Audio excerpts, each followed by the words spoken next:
तुम्ही काही जे सबस्टन्स घेत असाल ऍटलिस्ट ती चेक करा ते ओरिजिनल आहे की नाही. हो. मला किती जण सांगा, तुम्ही आज तुझ्या माध्यमाने सांगतो लोक स्टेरॉइडची सायकल घेतात. तुमच्याकडे प्रोडक्ट जो अवेलेबल आहे त्याची बायो अवेलेबिलिटी किती % आहे तुम्हाला माहिती आहे का? सिम्पल एक नॉर्मल तुम्ही अल्फाचा डॅकाड्युरा बोलून घेता, त्याच्यामध्ये डॅकाड्युरा बोलून ऍसिड किती आहे, कुठलं ऑइल युज केलंय, ए क्वालिटीचं ऑइल आहे का, ग्रेप्स ऑइल आहे का, कुठलं ऑइल आहे. If that oil goes to you, काय माहित तुम्हाला खोबरेल तेल टाकून दिलंय त्याला आणि तुम्ही इंजेक्ट करताय स्वतःला, बोलताय डॅकाड्युरा बोलून. You never know.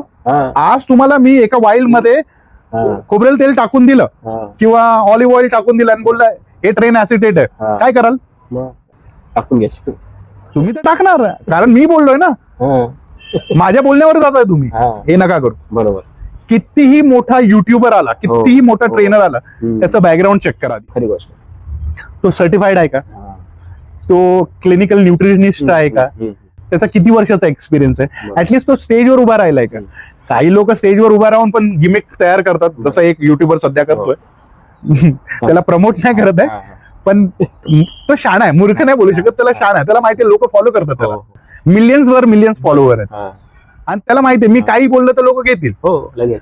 आणि काही असे अजून एक युट्यूबर आहे जो बिग बॉस मध्ये जाऊन बसलाय, तो पण स्वतःला त्यांनी पण मध्ये शानपणा केला होता, ह्याला मार त्याला मार, ह्याला आण त्याला आण. तुम्ही फिटनेस इंडस्ट्रीला रिप्रेझेंट करता, काय काय दाखवताय तुम्ही?